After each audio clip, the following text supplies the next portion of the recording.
China ने नेपाल के सीने में एक बहुत बड़ा खंजर घोंप दिया है। इस टाइम पे चाइना ने इंडिया के साथ मिलकर काला पानी, लेपू लेक और लिम्पियाधुरा में रोड बनाने की कोशिश की जा रही है। यहाँ पे हमारे पास इंडियन मीडिया का एक रिपोर्ट है जिसमें इंडियन मीडिया ये दावा कर रही है कि चाइना और इंडिया एक रोड बना रही है काला पानी, लेपू लेक के एरिया में, जो कि कैलाश मानसरोवर और इंडिया और चाइना के बिजनेस को बढ़ाने के लिए ये कनेक्टिविटी होगी। इस रोड का फायदा दोनों ममालिकों को होगा, चाइना को भी होगा और इसके साथ इसका फायदा इंडिया को भी होगा। जिसकी जमीन उससे पूछे बगैर उसके ऊपर रोड बनाने की कोशिश दोबारा से की जा रही है। आज से 5 साल पहले भी इंडिया ने ये हरकत की थी और अब दोबारा से वही हरकत की जा रही है। जिसकी जमीन उससे पूछे बगैर ही उसके ऊपर रोड बनाने की कोशिश की जा रही है। इंडिया ने यहाँ पे इलीगल ही कब्जा करके रखा हुआ है। आइए रिपोर्ट देखते हैं इंडियन मीडिया इसके बारे में क्या बात करती है। मुझे बहुत से लोगों ने मैसेज किया जबकि मैं इस विषय पर बोलने ही वाला था।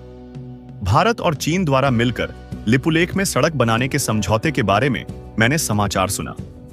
मुझे तो हैरानी हुई कि यह आखिर कैसे संभव हो सकता है। जिसका जमीन है उसी से बिना पूछे 2 बड़े देश मिलकर ऐसा गलत कार्य करें, इसे मैं गलत कहना ही चाहूंगा। दूसरे लोग इस पर समाचार बनाएं या न बनाएं, लेकिन मैं अपने आप को भारत और चीन की आलोचना करने से रोक नहीं सका। भारत और चीन द्वारा आपसी स्वार्थ सिद्ध के लिए नेपाल के भूभाग, लिपुलेख और लिम्पियाधुरा जैसे संवेदनशील हिस्सों में बिना नेपाल की अनुमति के सड़क निर्माण समझौता करना न केवल अंतर्राष्ट्रीय कानून का उल्लंघन है, बल्कि नेपाल जैसे छोटे मगर गर्वीले देश की संप्रभुता और स्वाभिमान पर सीधा प्रहार है। और इस प्रकार का कदम किसी भी दृष्टिकोण से न्याय संगत नहीं ठहराया जा सकता। नेपाल की भूमि प्राचीन ग्रंथों, ऐतिहासिक नक्शों और सैनिक शौर्य से प्रमाणित है, जहां अमर सिंह थापा, भक्ति थापा और बलभद्र कुंवर जैसे योद्धाओं ने अपने लहू से माटी की रक्षा की थी। उस पवित्र भूमि को बिना पूछे 2 महाशक्तियों द्वारा आपस में बांटना नेपाल के वीर इतिहास और भविष्य दोनों के साथ विश्वासघात करने के बराबर है। आज जब नेपाल के नेता आपस में सत्ता और स्वार्थ के लिए उलझे हुए हैं, तब पड़ोसी देशों को अवसर मिल रहा है कि वे नेपाल की कमजोरी का लाभ उठाकर भूमि कब्जा करें। लेकिन शायद उन्हें यह याद नहीं कि नेपाली जनता शांत अवश्य रहती है, परंतु जब भी उसकी मातृभूमि पर आंच आती है तो वही जनता अजेय शेर की तरह जाग उठती है और 100 साल बाद भी बदला लेना जानती है। भारत का रवैया पड़ोसी देशों के प्रति हमेशा से दमनकारी रहा है। चाहे वह बांग्लादेश हो, पाकिस्तान हो या भूटान, हर जगह हस्तक्षेप और दबाव की राजनीति भारत की पहचान बन चुकी है। लेकिन नेपाल की बात अलग है, क्योंकि यहाँ की जनता अपने अस्तित्व के लिए कभी झुकना नहीं जानती और यही कारण है कि भारत की गलत मंशा को नेपाली जनता किसी भी हालत में सफल नहीं होने देगी।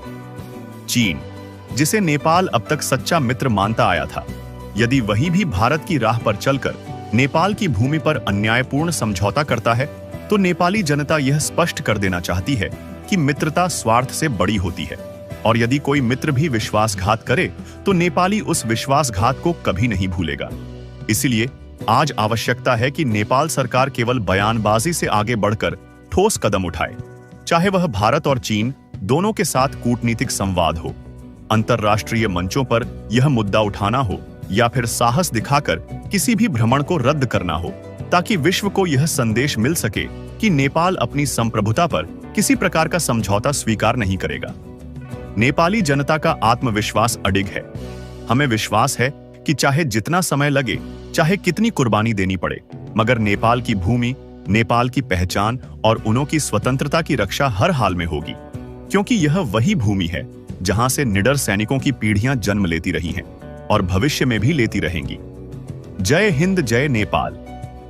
जैसे आप सबको पता है कि इंडिया नेपाल के बीच में वैसे तो ताल्लुकात खराब रहते हैं जमीनों के मामले के ऊपर, लेकिन इन दिनों में एक दफा फिर से ये मामलात काफी ज्यादा एक्टिव हो चुके हैं। जैसे आप सबको पता है कि इंडिया ने नेपाल की काला पानी, लेपू लेक और लिम्पियाधुरा के ऊपर इलीगल कब्जा करके रखा हुआ है। ये इलाके नेपाल के हैं, लेकिन आज से 5 साल पहले मोदी की हुकूमत में और KP शर्मा ओली की जब उस टाइम हुकूमत थी, आज से 5 साल पहले की बात कर रहा हूँ, इंडिया ने यहाँ पे इलीगल कंस्ट्रक्शन स्टार्ट कर दी रोड के ऊपर। इंडिया नेपाल के बीच में मामलात काफी ज्यादा खराब हुए, चाइना ने बच बचाव करके काम जो था उस टाइम के लिए रुकवा दिया, लेकिन बीच बीच में इंडिया वहां पे काम करा था। और चाइना ने क्या किया कि नेपाल के सीने में खंजर घोंप दिया। चाइना ने ही ये रोड बनाने की कोशिश की और ये फैसला किया कि आधा रोड आप बना दो, आधा हम बना कर देंगे। तो अब दोनों ममालिकों में कनेक्टिविटी भी बढ़ जाएगी चाइना और इंडिया के बीच में।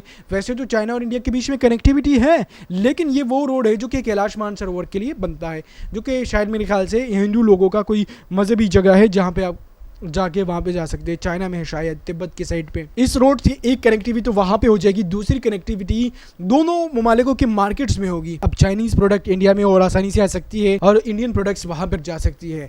ये तय हो चुका होगा, तभी तो रोड बनाने की कोशिश की जा रही है इंडिया नेपाल के बीच में। ऐसा तो नहीं है कि कोई भी आए रोड बनाए और चला जाए। दोनों ममालिकों में बहुत ज्यादा प्रॉब्लम्स होंगी अभी इंडिया नेपाल के बीच में, जिसकी जमीन उससे पूछे बगैर ही वहां पे रोड कैसे बन सकता है।